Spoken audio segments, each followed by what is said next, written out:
Selamat pagi dan salam sehat untuk kita semua. Perkenalkan, kami mahasiswa dari Politeknik Pertanian Negeri Kupang.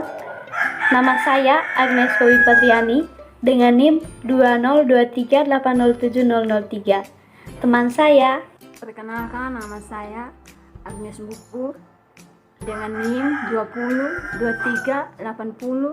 2023807002. Perkenalkan, nama saya Adelina Katarina Selan dengan NIM saya 202380701. baik, pada kesempatan ini kami akan mempresentasikan materi tentang manajemen persediaan guna memenuhi tugas manajemen industri pangan yang dibimbingi oleh Ibu Eni Dawati. Langsung saja saya beri kesempatan kepada teman saya untuk membacakan materi. Terima kasih, saya akan mempresentasikan materi yang pertama, yaitu persediaan. Persediaan adalah bahan barang yang disimpan yang akan digunakan untuk memenuhi tujuan tertentu, misalnya untuk proses produksi atau perakitan, dijual kembali, dan untuk suku cadang dari suatu peralatan atau mesin. Manajemen persediaan yang baik merupakan hal yang sangat penting bagi suatu perusahaan. Pada satu sisi, pengurangan biaya persediaan dengan cara menurunkan tingkat persediaan dapat dilakukan oleh perusahaan. Tetapi pada sisi lain, konsumen akan tidak puas apabila suatu produk stoknya habis. Oleh karena itu, keseimbangan antara investasi persediaan dan tingkat pelayanan kepada konsumen harus dicapai. Yang pertama, tipe atau jenis persediaan. Persediaan yang ada di perusahaan terdiri dari 5 tipe. Yang pertama, persediaan bahan mentah atau raw materials yang telah dibeli tetapi belum diproses. Pendekatan yang lebih banyak diterapkan adalah dengan menghapus variabilitas pemasok dalam mutu, jumlah atau waktu pengiriman sehingga tidak perlu pemisahan. Yang kedua, persediaan bahan pembantu atau penolong atau supplies, yaitu persediaan barang yang diperlukan dalam proses P2 produksi tetapi tidak merupakan bagian atau komponen barang tadi. Yang ketiga, persediaan barang dalam proses atau work in process yang telah mengalami beberapa perubahan tetapi belum selesai. Persediaan ini ada karena untuk membuat produk diperlukan waktu yang disebut waktu siklus. Pengurangan waktu siklus menyebabkan persediaan ini berkurang. Yang keempat, persediaan komponen-komponen rakitan atau purchase per komponen merupakan persediaan yang dikhususkan untuk perlengkapan, pemeliharaan, perbaikan operasi. Persediaan ini ada karena kebutuhan akan adanya pemeliharaan dan perbaikan dari beberapa peralatan yang tidak diketahui, sehingga persediaan ini merupakan fungsi jadwal pemeliharaan dan perbaikan. Yang kelima, persediaan barang jadi, finished goods, termasuk dalam persediaan karena permintaan konsumen untuk jangka waktu tertentu mungkin tidak diketahui. Yang kedua, fungsi persediaan. Fungsi penting persediaan adalah memungkinkan operasi-operasi perusahaan internal dan eksternal mempunyai kebebasan. Persediaan decouples ini memungkinkan perusahaan dapat memenuhi permintaan langganan tanpa tergantung pada supplier. Persediaan mempunyai beberapa fungsi penting yang menambahkan fleksibilitas dari operasi suatu perusahaan, antara lain. Yang pertama, untuk memberikan stok agar dapat memenuhi permintaan yang diantisipasi akan terjadi. Yang kedua, menyeimbangkan proses dengan distribusi. Yang ketiga, untuk memperoleh keuntungan dari potongan kuantitas karena membeli dalam jumlah banyak biasanya ada diskon. Yang keempat, untuk hedging terhadap inflasi dan perubahan harga. Yang kelima, untuk menghindari kekurangan stok yang dapat terjadi karena cuaca, kekurangan pasokan mutu, ketidaktepatan pengiriman. Yang keenam, untuk menjaga kelangsungan operasi dengan cara persediaan dalam proses. Pengelompokan persediaan. Yang pertama, fluctuation stok untuk menjaga terjadinya fluktuasi permintaan dan untuk mengatasi jika terjadi kesalahan penyimpanan dalam perkiraan penjualan, waktu produksi atau pengiriman barang. Yang kedua, antisipasi stok untuk menghadapi permintaan yang dapat diramalkan, misalnya musim permintaan tinggi sukar memperoleh bahan baku. Yang ketiga, low-size inventory, persediaan dalam jumlah besar yang melebihi kebutuhan saat itu. Hal ini untuk mendapatkan quantity diskon atau penghematan biaya pengangkutan. Yang keempat, PP line inventory, persediaan yang sedang dalam proses pengiriman dari tempat asal ke tempat di mana barang tersebut akan digunakan yang dapat memakan waktu beberapa hari atau minggu. B. Manajemen persediaan. Mengelola persediaan biasanya dilakukan dengan cara berikut. Yang pertama, analisis ABC. Merupakan penerapan persediaan dengan menggunakan prinsip Pareto, yaitu membagi persediaan ke dalam 3 kelompok berdasarkan nilai volume tahunan dan jumlah uang. Untuk menentukan nilai tahunan dari volume dalam analisis ABC dengan cara mengukur permintaan tahunan dari setiap butir persediaan dikalikan dengan biaya per unit. Cara mengelompokkannya adalah: yang pertama, persediaan kelompok A adalah persediaan yang jumlah nilai uang per tahunnya tinggi tetapi biasanya volume kecil. Baik, saya akan melanjutkan materi yang berikut. D. Mode persediaan. Dalam bagian ini akan dijelaskan model persediaan menurut pemerintahannya dan biaya yang tertarik dengan persediaan. 1.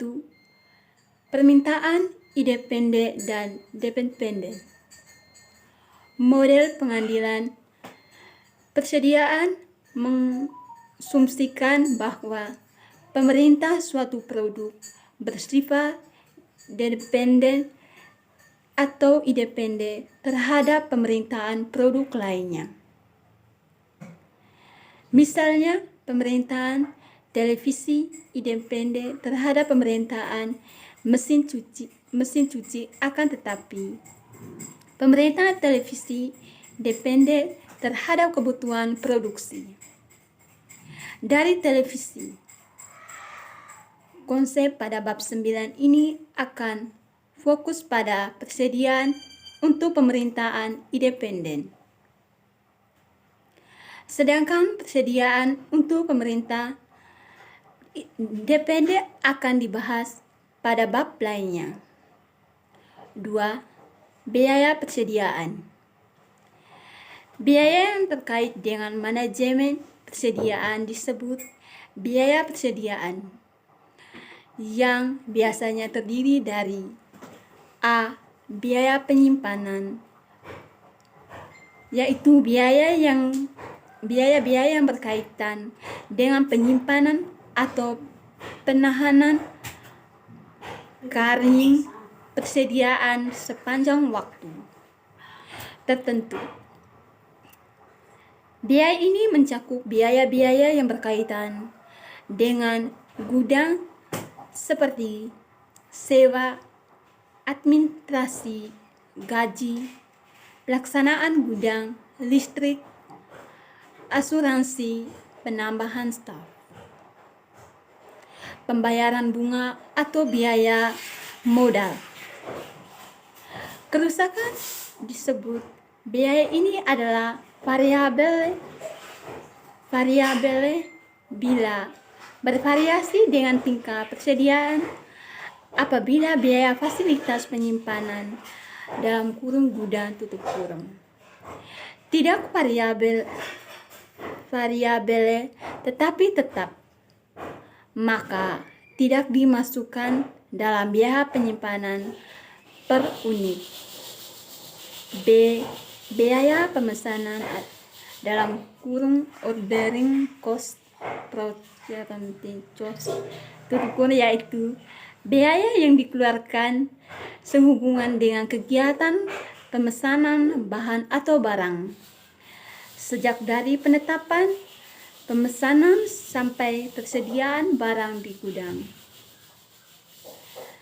Biaya ini mencakup biaya-biaya administrasi dan penempatan orde, pemilihan vendor atau pasokan, formulir pemrosesan, pemesanan, tenaga para pekerjaan, pengepakan dan penimbangan, inspeksi dan penerimaan barang, pengiriman ke gudang dan bongkar muat. Hutang lancar disebut biaya pemesan tidak tergantung dari jumlah yang dipesan, tetapi tergantung dari beberapa kali pesanan dilakukan. Biaya pemesanan atau step up cost adalah biaya untuk mempersiapkan mesin atau proses untuk memproduksi. Pesanan dapat diefisienkan apabila pemesanan dilakukan secara elektronik dalam banyak operasi. Biaya pemasangan berhubungan erat dengan waktu pemasangan setup time. Jika jumlah pemesanan terlalu rendah, maka harus disesuaikan jumlah pesanan ke atas, yaitu jumlah terendah yang memungkinkan diperoleh potongan harga. Contoh, jika Ki A sama dengan 700, Ki B sama dengan 1000 disesuaikan, Ki C sama dengan 2000 disesuaikan. Yang ketiga, dengan menggunakan rumus biaya, hitung biaya persediaan masing-masing paket, biasanya menggunakan tabel, seperti pada tabel di atas ini. Yang keempat, yang biaya total persediaan terendah adalah Ki sama dengan 2000 unit, sehingga paket B yang dipilih karena menghasilkan biaya paling optimal. Materi yang selanjutnya adalah model probabilitas dengan lead time yang konstan. Pada asumsi permintaan tidak konstan tetapi dapat dispesifikasi melalui distribusi probabilitas, maka dapat digunakan model probabilitas. Permintaan yang tidak pasti memperbesar kemungkinan terjadinya kehabisan stok. Salah satu metode untuk mengurangi kemungkinan terjadinya kehabisan stok adalah dengan menahan unit tambahan di persediaan. Hal ini meliputi penambahan jumlah unit stok pengaman sebagai penyangga titik pemesanan ulang. Titik pemesanan ulang dirumuskan dengan ROP sama dengan D kali L. Dengan memasukkan safety stock, maka ROP dapat dirumuskan dengan D kali L dikali SS. Contoh, suatu perusahaan mempunyai ROP 50 unit. Biaya penyimpanan 5.000 per unit per tahun. Biaya kehabisan stok 40 per unit, 40.000. Perusahaan telah mengalami probabilitas permintaan sebagai berikut. Jumlah unit probabilitas 30 dan 0,20, 40 dan 0,20. ROP 50 0,30, 60 0,20, 70 0,10 dan 1,00. Perhitungannya adalah sebagai berikut seperti pada tabel di atas. Dari perhitungan tersebut, stok pengaman yang biaya totalnya paling rendah adalah 20 unit, maka ROP yang baru sama dengan dapat dirumuskan ROP lama ditambah 20 sama dengan 50 ditambah 20 sama dengan 70 unit. Hal yang sangat perlu diperhatikan adalah bahwa manajemen mempertahankan tingkat pemenuhan permintaan yang bersifat komplementer terhadap probabilitas terjadinya kehabisan stok. Seandainya probabilitas kehabisan stok adalah 0,05, maka tingkat pemenuhan permintaannya adalah 0,95. Maka perlu dipergunakan kurva normal, maka perlu digunakan tabel kurva normal. Contoh yang berikutnya, jika suatu perusahaan mempunyai permintaan rata-rata selama pemesanan ulang adalah 350 unit, permintaan terdistribusi secara normal, standar deviasinya sebesar 10 unit kehabisan stok, diperkirakan 5% dari waktu yang ada. Beberapa stok pengaman yang harus dipertahankan. Diketahui, raw atau permintaan rata-rata sama dengan 350, standar deviasi 10, jumlah standar deviasi normal stok pengaman sama dengan X dikali raw. Karena Z sama dengan, maka stok pengaman sama dengan Z. Maka dari contoh tersebut, Z sama dengan 1,65 sesuai tabel distribusi normal untuk tingkat pemenuhan permintaan 95%, sehingga 1,65 sama dengan stok pengaman, atau stok pengaman sama dengan 1,65 dikali 10 sama dengan 16,5. ROP sama dengan 350 ditambah 165 sama dengan 366,5 atau dibulatkan menjadi 267 unit. Yang berikutnya adalah visit period, dilambangkan dengan P sistem. Pada sistem periode tetap, persediaan dipesan di akhir periode tertentu. Setelah itu, baru persediaan di tangan dihitung. Yang dipesan hanya sebesar jumlah yang diperlukan untuk menaikkan persediaan sampai ke tingkat target tertentu. Keuntungan sistem ini adalah bahwa tidak ada perhitungan fisik atas unit yang dipesan ke persediaan setelah ada unit yang diambil. Perhitungan hanya terjadi bila waktunya tiba. Prosedur ini secara administratif lebih memudahkan, terutama apabila pengendalian persediaan hanya salah satu tugas saja. Rumus yang digunakan yaitu jumlah yang dipesan dilambangkan dengan Q sama dengan target dilambangkan dengan T, on hand inventory dikurangi on hard inventory dikurangi order awal yang tidak diterima ditambah back order. Contoh, datanya adalah back order sebanyak 3 unit, targetnya 50 unit, tidak ada pesanan awal yang tidak diterima, back order sama dengan 3. Maka jumlah pemesanannya adalah Q sama dengan 50 dikurang 0 dikurang 0 ditambah 3 sama dengan 53 unit. Sekian dari presentasi materi kami, semoga bermanfaat. Terima kasih.